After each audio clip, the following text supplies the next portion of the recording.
असं म्हणत आपण आजच्या या पत्रकार दिनाच्या कार्यक्रमाचं दीप प्रज्वलित करत आहोत। सगळ्यांच्या टाळ्यांची साथ निश्चितच आनंदामध्ये भर घालणार आहे।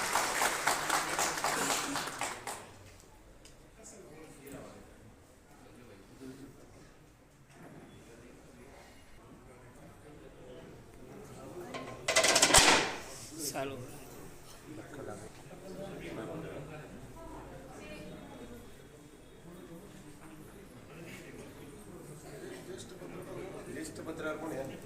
आणि आपल्या सगळ्यांमध्ये ज्येष्ठ पत्रकार कोणी जरा इकडे बघा।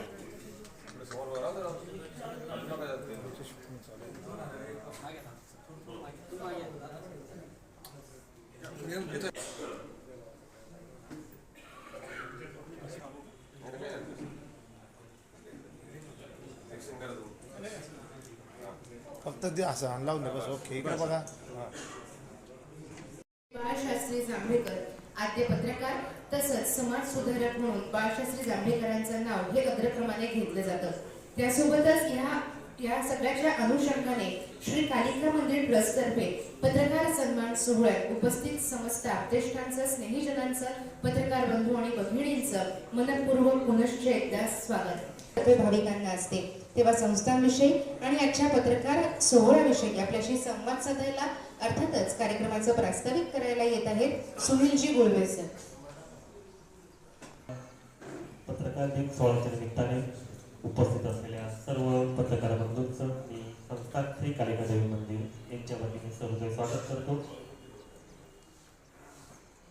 संस्थानामार्फत वर्षभर या ठिकाणी सामाजिक, राजकीय, आर्थिक, शैक्षणिक, कला, क्रीडा आणि सांस्कृतिक या क्षेत्रात या ठिकाणी मोलाचं योगदान करणाऱ्या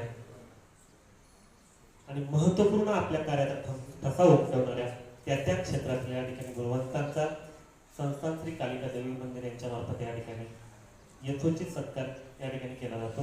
आणि आजचा हा 6 जानेवारी पत्रकार दिनाचा औचित्य साधून आपापल्या क्षेत्रात निर्भीडपणे पत्रकारिता करणाऱ्या या सर्व पत्रकार बांधवांचा या ठिकाणी सत्कार होतो, याचा आपण आम्हाला आनंद होत आहे। सर्वप्रथम इसवी सन 1780 स्वातंत्र्यपूर्व कालखंडात एक आयरिश व्यक्ती, ज्या व्यक्तीने या ठिकाणी खऱ्या अर्थाने भारतीय पत्रकार सृष्टीचा पाया रचला, त्याचं नाव होतं जेम्स ऑगस्टस हिकी। हिकीने तत्कालीन ब्रिटिश ईस्ट इंडिया कंपनीच्या वाढत्या भ्रष्टाचारावरती लेखन केलं आणि अतिशय निर्भीडपणे लेखन केलं। तुरुंगवास या ठिकाणी सोसल्यानंतरही आपल्या मतावरती ठाम असणारा हा हिकी पुढील कालखंडात अनेक पत्रकारांचा या ठिकाणी प्रयत्न होता।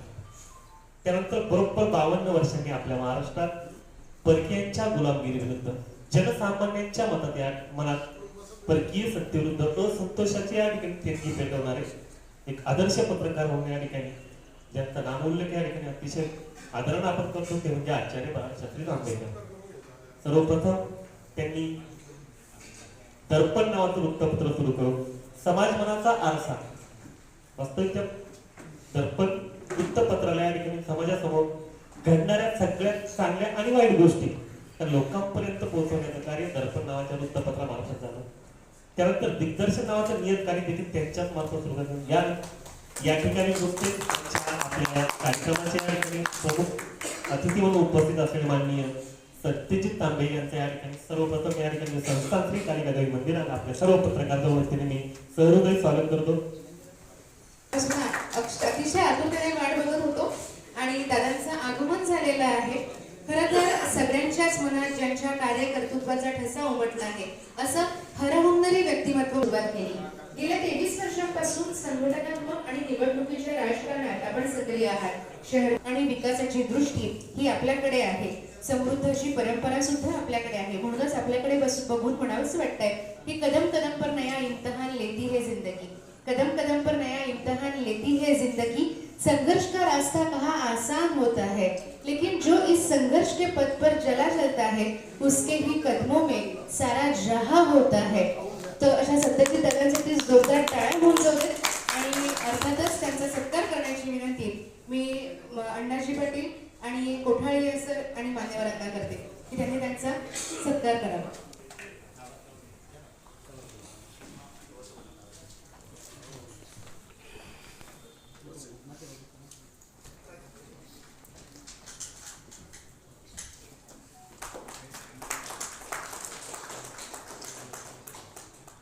सत्यजित दादा तांबेंचा सत्कार टाळ्यांचा कडकडाट हा जर जोरदार असेल तर निश्चितच आनंदामध्ये भर विखुरणार आहे. निर्माण झालेला आहे. आणि मग चौथा स्तंभ जो आहे तो पत्रकारांचा स्तंभ आहे, मीडिया. मीडियाच्या बाबतीतही आज आपण पाहतो की पत्रकार जरी चांगले असतील तरी मालकही चांगला असावा लागतो. कारण सगळंच काय तुमच्या हातात राहिलेलं नाही. तुम्ही पाठवलेली प्रत्येक बातमी ही दुर्बिणाने आपल्या त्या काय म्हणजे याच्यानी तपासली जाते. तिचं शब्द न शब्द बघितला जातो. आजच आमच्याकडे एक बातमी आलेली आहे आणि आल्यानंतर मला एका पेपरचं नावही सांगत नाही, बातमी सांगत नाही, तर तुम्ही लगेच अभ्यास करा. बातमी आली आणि बातमी आल्यावर सहज संपादकांचा माझा फोन चालू होता. म्हणलं बातमी चांगली लिहिली पण फार बॅलन्स केला म्हणलं बातमी. असं मी आता वर्धापन दिनाचं फार मोठं प्रेशर सगळ्यांवर आहे. आमचे एक मित्र महेंद्र कुलकर्णी ज्येष्ठ पत्रकार होते, लोकसत्तामध्ये नगरला फार मोठं काम त्यांचं होतं. राज्यभरातून संदर्भासाठी जर कोणाला फोन करायचा असेल तर महेंद्र कुलकर्णींना फोन केला पाहिजे. त्यांनी लोकसत्ता मधून रिटायरमेंट घेतली आणि नगर शहरातला एक नावाजलेलं सहाय्यक दैनिक आहे समाचार म्हणून, ते त्यांनी विकत घेतलं आणि ते चालवायला सुरुवात केली. सुरुवात केल्यावरच ते जेव्हा निर्णय घेतला त्यांनी हे विकत घ्यायचंय आणि चालवायला करायचंय, त्यावेळेस ते माझ्याकडे आले आणि आमच्या गप्पा चालल्या होत्या. मी महेंद्रजींना सांगितलं, महेंद्रजी तुम्ही आता हे करताय खरंय, पण लोकसत्तेमध्ये तुम्हाला ना जाहिरात मागायची सवय ना वसुली करायची सवय. सायन दैनिक जर चालवायचं असेल तर जाहिरातीशिवाय तुम्ही चालूच शकत नाही. आणि जाहिरातदार सगळेच पैसे देतात अशी परिस्थिती नाही. त्याच्या वसुलीसाठी सुद्धा एक वेगळी कला आहे.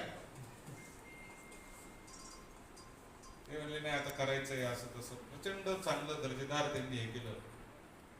मध्यंतरी त्यांचं निधन झालं, परंतु निधन होण्याच्या आधी सुद्धा माझी त्यांची भेट झाली तर प्रचंड प्रेशर मध्ये असायची की कसं चालवायचं हे सायन. आमच्या वडिलांना सुद्धा 15-20 वर्षापूर्वी असं डोक्यात आलं की आपणही एक पेपर चालू केला पाहिजे. आम्ही एक पेपर चालू केला, साप्ताहिक अमृत वार्ता म्हणून आम्ही पेपर चालू केला. पेपर चालवणं किती अवघड आहे म्हणजे मालकांना आपण नावं ठेवतो काय, परंतु पेपर चालवणं काही सोपं काम नाही राहिलं. पेपरची किंमत 2 रुपये 3 रुपये असते, परंतु ऍक्च्युअल छपाईचा खर्च त्याचा जवळजवळ आता 8, 9, 10 रुपयापर्यंत गेलेला आहे. आणि म्हणून हे सगळे जे आहे या परिस्थितीत तुम्ही लोक काम करता आणि तरी समाजाचे प्रश्न मांडण्याचं तुम्ही सगळेजण धडाडीने काम करतात. काल एक शेतकरी माझ्याकडे भेटला, आलं लावलंय त्यांनी शेतामध्ये आपल्याकडे शेवगाव तालुक्यात. आल्याच्या शेतीत त्यांनी 3 एकरामध्ये 70-80 लाख रुपये कमवले. आणि त्याची एक बातमी कुठेतरी छोटीशी एका कोणत्या तरी दैनिकात का कुठेतरी आली, ती माझ्या ऑफिसच्या लोकांनी पाहिली आणि मी त्याची सोशल मीडियाची पोस्ट करून टाकली. चांगला शेतकरी आहे, चांगलं काम केलंय त्यांनी. आल्याची शेती शक्यतो आपल्याकडे केली जात नाही, त्याला पाणी भरपूर लागतं, उसा इतकं पाणी लागतं त्याला. आणि त्याचं कौतुकाची एक मी फेसबुकला पोस्ट टाकली. आता माझ्या सोशल मीडियाला प्रचंड हे रीच आहे, त्याच्यामुळे ती पोस्ट पाहिली आणि मग BBC मराठीने त्याच्यावर स्टोरी केली. मग बऱ्याच पत्रकारांनी, बऱ्याच चॅनलवाल्यांनी स्टोरी केली. ती केल्यावर कृषी अधिकारी त्याच्या इथे गेले पेपरला आणि त्या टीव्हीवर आणि त्या ह्याच्यावर आल्यावर कृषी अधिकाऱ्याला कळालं की आपल्याही तालुक्यामध्ये आल्याची शेती होते आणि त्याच्यातून शेतकऱ्याला पैसे चांगले मिळत आहेत. मग ते कृषी अधिकारी तिथे बांधावर पोहोचले. म्हणजे सांगायचं तात्पर्य की तुम्ही त्या लोकांना मुख्य प्रवाहात आणण्याचं काम आपण करतो. मागे इथं मला वाटतं आपल्याच इगतपुरी का त्र्यंबक तालुक्यामध्ये नावेतून बोटीतून शाळेमध्ये मुलं जातात त्याची एक स्टोरी आपण पेठ सुरगाणा तालुक्यात. म्हणजे हे जे प्रश्न आहेत तुमच्या एका छोट्या बातमीने तो प्रश्न मुख्य प्रवाहात येऊ शकतो आणि आमच्या सारखा लोकप्रतिनिधी त्या प्रश्नावरून विधान परिषदेच्या विधिमंडळाच्या सभागृहात ते प्रश्न मांडू शकतो आणि तो प्रश्न वाचल्यानंतर मांडल्यानंतर त्याचं कायद्यामध्ये रूपांतर होऊ शकतं आणि ते कायद्यामध्ये रूपांतर झाल्यानंतर सामान्य माणसाला न्याय मिळू शकतो. ही जी चारित्र्य प्रक्रिया आहे त्याला लोकशाहीचे 4 स्तंभ म्हणलेले आहे. सुरुवात कोणीतरी करायची असते, एखाद्या पुढाऱ्याने करायची असते, लोकप्रतिनिधीने करायची असते, पत्रकारांनी करायची असते, न्यायालयाने करायची असते किंवा एखाद्या अधिकाऱ्याने स्वतःचं डोकं लावून काहीतरी चांगलं करायचं असतं. पण कोणीतरी सुरुवात करणं आणि त्याला बाकीच्या उरलेल्या 3 स्तंभांनी मदत करणं आणि मग त्याच्यातून सामान्य माणसाच्या जीवनामध्ये बदल होईल असा निर्णय होणं आणि त्या निर्णयाची अंमलबजावणी योग्य होते की नाही हे आपण डोळ्यात तेल घालून बघणं हे खऱ्या अर्थाने आपलं कर्तव्य आहे. आणि ते काम जे लोक समाजामध्ये चांगलं करतात त्यांचा पुरस्कार होणं हे देखील तेवढंच गरजेचं आहे. वाईटाला तर नाव ठेवणाऱ्यांची कमी नाही आणि वाईट कोणत्या क्षेत्रात नाही. साधू महाराजांमध्ये पण वाईट आहे. जे क्षेत्र आपण सगळ्यात पवित्र समजतो धार्मिक क्षेत्र त्याच्यात सुद्धा काही वाईट माणसांची कमी आहे का? आता कुंभमेळा 2 वर्षांनी आहेच तेव्हा तुम्हाला व्हरायटी भेटते तर सगळ्या कॅटेगरीचे तुम्हाला बघायला भेटतील. जर साधू आणि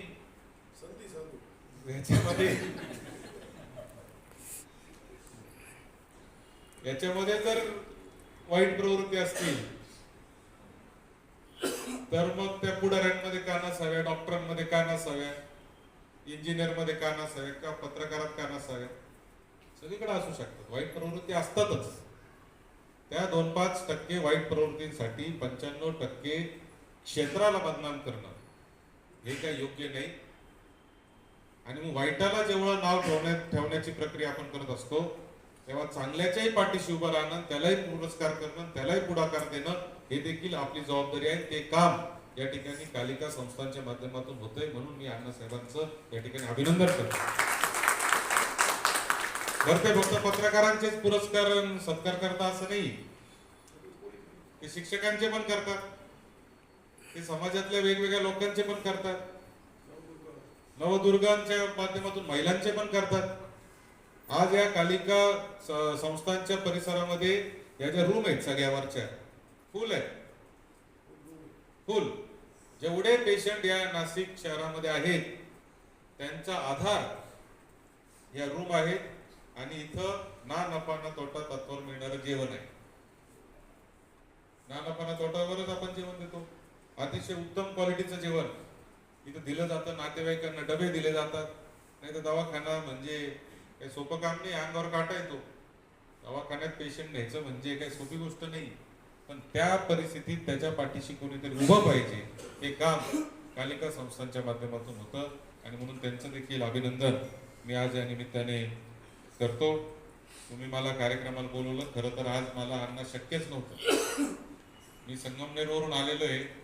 2-3 कार्यक्रम करून आलोय. नागपुरी तालुका, नाशिक तालुक्यात कार्यक्रम होता, तो करून सकाळी 6ला माझा दिवस आज चालू झालेला आहे आणि मला परत माझ्याकडेच मी स्वतः पत्रकारांना चहा पाण्याला बोलवलेलं आहे उद्याच्या पत्रकार दिनाच्या निमित्ताने. आमच्या संगम दरवर्षी आम्ही पहिला रविवार जो असतो त्या पहिल्या रविवारी आम्ही दुपारी 3 वाजता चहा पाण्याच्या कार्यक्रमाला बोलवतो आणि वर्षभर काय झालं बुवा, काय काम केलं, काय नाही केलं, काय करायचं, अशी थोडीशी चर्चा आम्ही आमच्यामध्ये करत असतो. तो कार्यक्रम पण आजच आहे, त्याच्यामुळं मला येणं शक्यच नव्हतं. पण अण्णांचा शब्द टाळता येत नाही मला, कारण ते आहे तर इथले पाटील, परंतु तसे ते आमचे पण जिल्ह्यातले आहेत.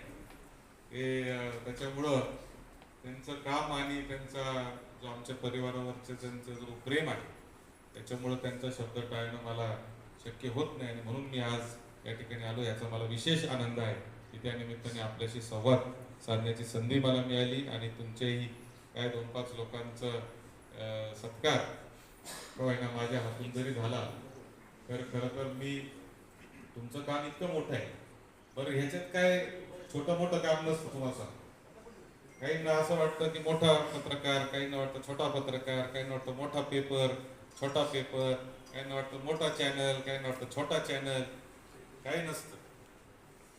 बातमी जर वाजवायची ठरवली तर छोटा सुद्धा चांगली मोठी करून वाजवू शकतो. आणि ते प्रश्न काय तुम्ही उचलताय, इश्यू काय आणताय, सगळं गणित त्याच्यावर आहे. आणि मीडियाचा तर आता तुम्हाला आता पिपली लाईव्ह पिक्चर पाहिलाच असेल तुम्ही. नसेल पाहिला तर पाहून घ्या. पिपली लाईव्ह पाहिला का तुम्ही?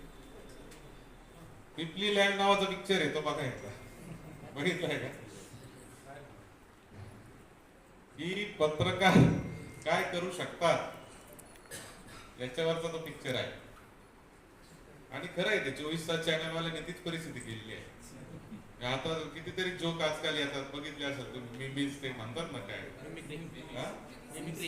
मेमीज ते येतात ना कार्टून आपले ट्रोलिंग वाले कितीतरी येतात आजकाल 24 तास चॅनल वाल्यांची. ही वस्तुस्थिती आहे. परंतु अशाही परिस्थितीत आपण जी पत्रकारिता करतो ती अत्यंत चांगली आहे. चांगलं काम आपल्याकडून चाललेलं आहे. या ठिकाणी पूर्ण खूप चांगल्या पद्धतीने लोकमत असेल, दिव्य मराठी असेल, नवभारती, त्याचा हिशोबच आपण करू शकतो. त्यामुळं ते सुनील दिसतंय ते लगेच कॅमेरा काढला.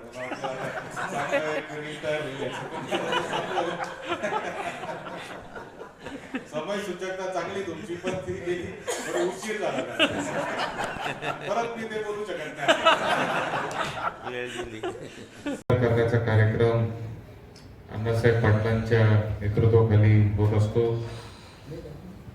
या कार्यक्रमाला उपस्थित असलेले सुभाषजी, त्याचबरोबर माझे सहकारी ज्ञानेश्वरजी गायकवाड, भारत पाटील आणि सर्वच बंधू आणि भगिनींनो, सर्वप्रथम आपल्याला उद्याच्या पत्रकार दिनाच्या आजच शुभेच्छा मी देतो. लोकशाहीचा चौथा स्तंभ असं आपण काय म्हणत असतो. आणि स्तंभालाही ऐकायची सवय झाली आहे. म्हणजे चौथ्यालाच नव्हे, चारी स्तंभांना ऐकण्याची सवय झाली की बाबा तुम्ही एक स्तंभ आहे, तुम्ही एक स्तंभ आहे. पण नेमकं त्या स्तंभाचं काम काय, हे चारी स्तंभ कुठेतरी विसरत चालले की काय, अशी शंका माझ्यासारख्या एका कार्यकर्त्याच्या मनात येते. लोकशाहीमध्ये 4 स्तंभ म्हणजे आपण संसदीय व्यवस्थेला एक स्तंभ मानतो, म्हणजे आमदार, खासदार, नगरसेवक वगैरे जे काय असतील. आता त्यांचं तर काही तुम्हाला सांगायची गरजच नाही. तुम्ही रोजच त्यांचं परीक्षण करताय. त्याच्यामध्ये कसे काम करतात, काय करतात किंवा काय अडचणी येते तुम्हाला सगळं माहितीच आहे. दुसरा स्तंभ म्हणजे एक्झिक्युटिव्ह स्तंभ, म्हणजे अधिकारी वर्ग जो आहे, व्यवस्था. त्याच्याही कामाचे तुम्ही रोज जवळून अनुभव घेताय. म्हणजे कालच्या शिक्षण असेल, खासदार साहेब आणि मी होतो, नाशिक जिल्ह्यातल्या शिक्षण अधिकारी होते. लोकांनी आरोप केले की तुम्ही आमच्याकडून पैसे घेतात. 30,000 रुपये एकाने आरोप केला, एका शिक्षकाने का 30,000 रुपये तुम्ही माझ्याकडून घेतले. हा म्हणला 30 नाही घेतले, मी 25च घेतले.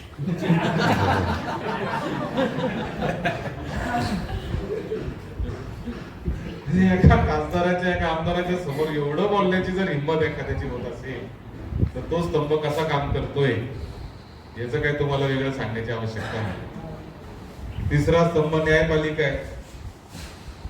न्यायपालिकेच्या बाबतीत तर आपल्याला माहिती आहे की सुप्रीम कोर्टातले जज एकत्र येऊन त्यांनी प्रेस कॉन्फरन्स घेऊन पहिल्यांदा भारताच्या इतिहासामध्ये न्याय व्यवस्थेवरच्या अडचणींच्या बाबतीमध्ये जाहीररित्या नाराजी व्यक्त केली.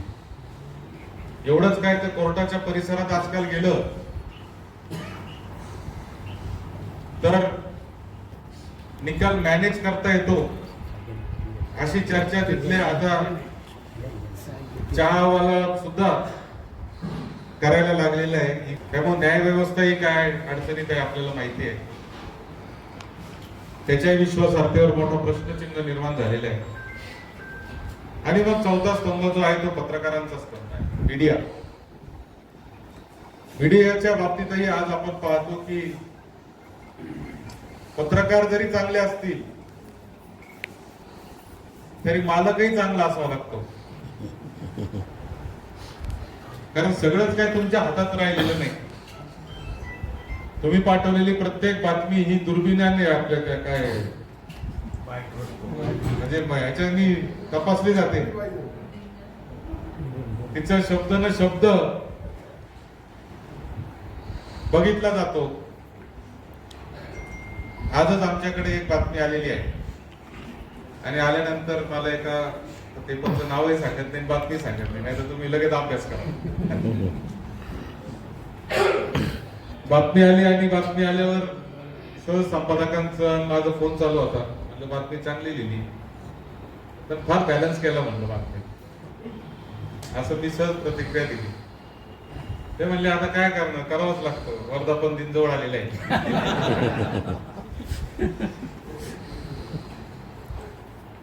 आता वर्धापन दिनाचं फार मोठं प्रेशर सगळ्यांवर आहे. आमचे एक मित्र महेंद्र कुलकर्णी ज्येष्ठ पत्रकार होते, लोकसत्तामध्ये नगरला फार मोठं काम त्यांचं होतं. राज्यभरातून संदर्भ काढून देईल ना सगळ्यांना, म्हणजे परत ग्रुपवर टाक.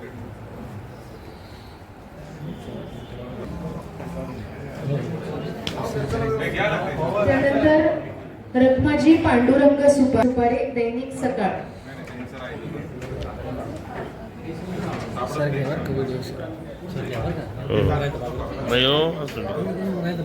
प्रकाश मगन पगारे.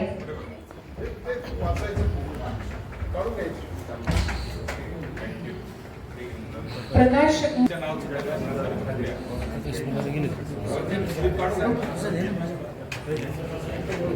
त्यानंतर श्री समाधान रमेश शिरसाट, संपादक प्रसिद्धी प्रमुख न्यूज नाशिक शहराचे आणि आतापर्यंत त्यांना press club of media centre आणि सकल मराठा परिवार महाराष्ट्र यातर्फे पुरस्कार मिळालेला आहे.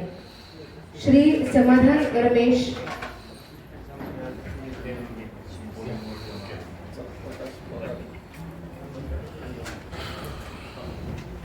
त्यानंतर तुषार मुरलीधर जाधव, दैनिक साईमत नाशिक शहर आणि त्यांना आतापर्यंत महाराष्ट्र राज्य मराठी पत्रकार संघ 2022-2023 नाशिक जिल्हा दिव्यांग संघातर्फे पुरस्कार मिळाला आहे. सगळ्या पत्रकार बंधूंसाठी टाळ्यांचा कडकडाट हा जोरदार द्यावा हवा. त्यानंतर सुनील साहेबराव काळे, दैनिक लोकमत चांदवड तालुक्यातून आले आहे आणि त्यांना नाशिक जिल्हा मराठी पत्रकार संघाचा तसंच जिल्हास्तरीय उत्कृष्ट पत्रकार पुरस्कार पुरस्कारित करण्यात आलाय. त्यानंतर खलीफ अब्बास मिस्टर अय्यूब, ते डेली सरनामाचे वृत्तपत्रक आहेत, मालेगाव इथून आलेले आहेत आणि त्यांना उर्दू अकॅडमी महाराष्ट्रातर्फे पुरस्कार मिळाला आहे.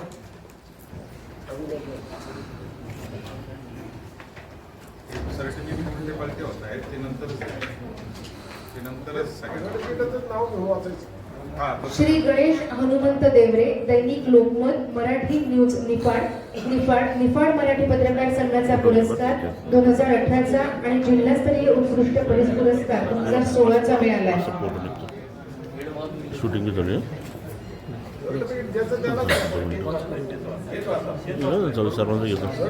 शेवरे गणेश हनुमंत शेवरे, दैनिक लोकमत मराठी न्यूज निफाड मराठी पत्रकार संघाचा 2018चा पुरस्कार आणि जिल्हास्तरीय उत्कृष्ट पुरस्कार त्यांना प्रदान झाला आहे. त्यानंतर देवचंद दामू महाले, दैनिक लोकनामा आणि लोकसत्ता त्र्यंबकेश्वर येथून आले आहे. पर्यावरण क्षेत्रातील शासनाचा वनसंवर्धनाचा त्यानंतर हिरामण मंगळू चौदार दैनिक सकाळ सुरगाणा नाशिक जिल्हा मराठी पत्रकार संघाचा पुरस्कार मिळाला आहे. हिरामन चौधरी.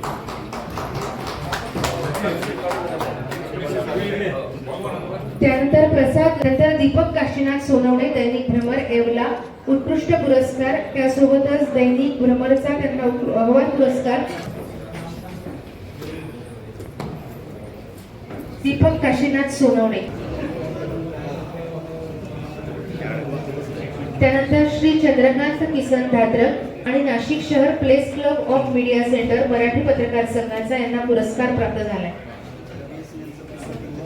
श्री संदीप मिठ्ठूलाल तिवारी दिव्य मराठी लोकसत्ता आणि दिंडोरी इथून आलेले आहेत.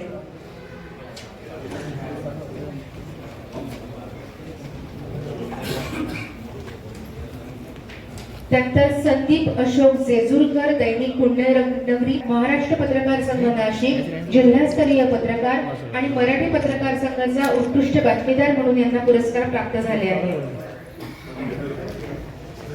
कांदे शनेश्वर टाइम्स नांदगाव त्यांना नाशिक मराठी पत्रकार संघाचा उत्कृष्ट पत्रकारिता पुरस्कार.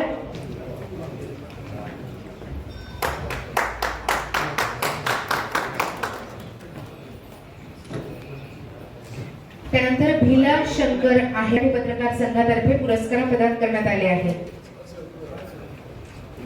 त्यानंतर मनोहर प्रतापराव गायकवाड संपादक दिशा न्यूज नाशिक नाशिक शहर त्यांना आतापर्यंत संत गाडगेबाबा पतसंस्थेतर्फे जिल्हा पुरस्कार आदर्श पुरस्कार रोटरी क्लब तर्फे देण्यात आलेला आहे.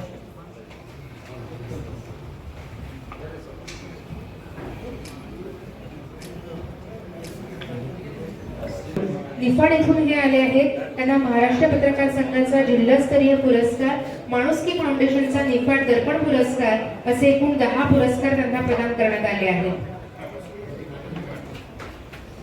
त्यानंतर गोसावी चंद्रशेखर सिंह महानगर नाशिक आणि त्यांना आयामे पुरस्कार वसंत व्याख्यानमाले पादक नाशिक जिल्हा पत्रकार संघाचा उत्कृष्ट बातमीचा पुरस्कार अभपम समाज माळी समाजाचा टीम मीडियाचा राष्ट्रीय पुरस्कार त्यांना मिळाला आहे.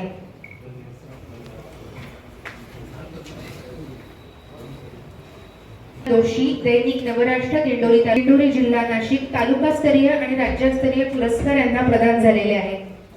सगळ्या पत्रकार बंधूंना गौरवान्वित करण्यात येत आहे, सन्मानित करण्यात येत आहे, पण तुमच्या टाळ्या कमी पडतात आहे. त्यानंतर श्री बंडू चंद्रभान रणाखळे कीर्तनकार 11 पुरस्कार जिल्हास्तरीय 20 पुरस्कार आणि गाव पातळीवर 60 पुरस्काराने त्यांना गौरवान्वित करण्यात आला आहे.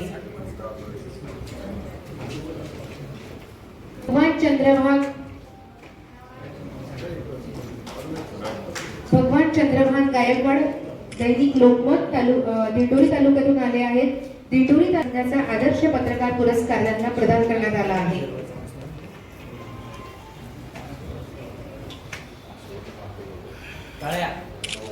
संजय परदेशी दिगंबर रामदास पाटोळे दैनिक सकाळ वणी दिंडोरी नाशिक जिल्हा मराठी पत्रकार संघ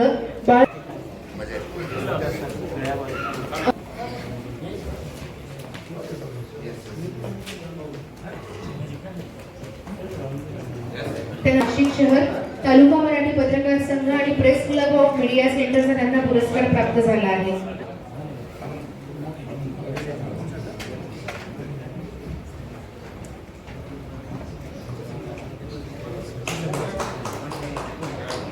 श्री पांडुरंग भगवान दोंदे दैनिक लोकनामा आपलं महानगर त्र्यंबकेश्वर तालुक्यातून आले आहेत आणि आदर्श ग्रामीण पुरस्कार त्यांना प्रदान करण्यात आला आहे. त्यानंतर केटी राजोळे सकाळ तसंच जीवन गौरव पुरस्कार त्यांना प्राप्त झाला आहे.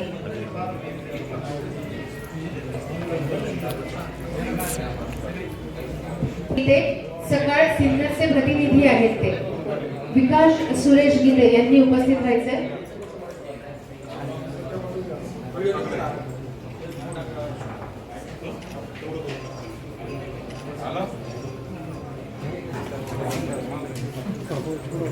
त्यानंतर श्री हर्षल साहेबराव गांगुर्डे यांनी उपस्थित राहायचंय.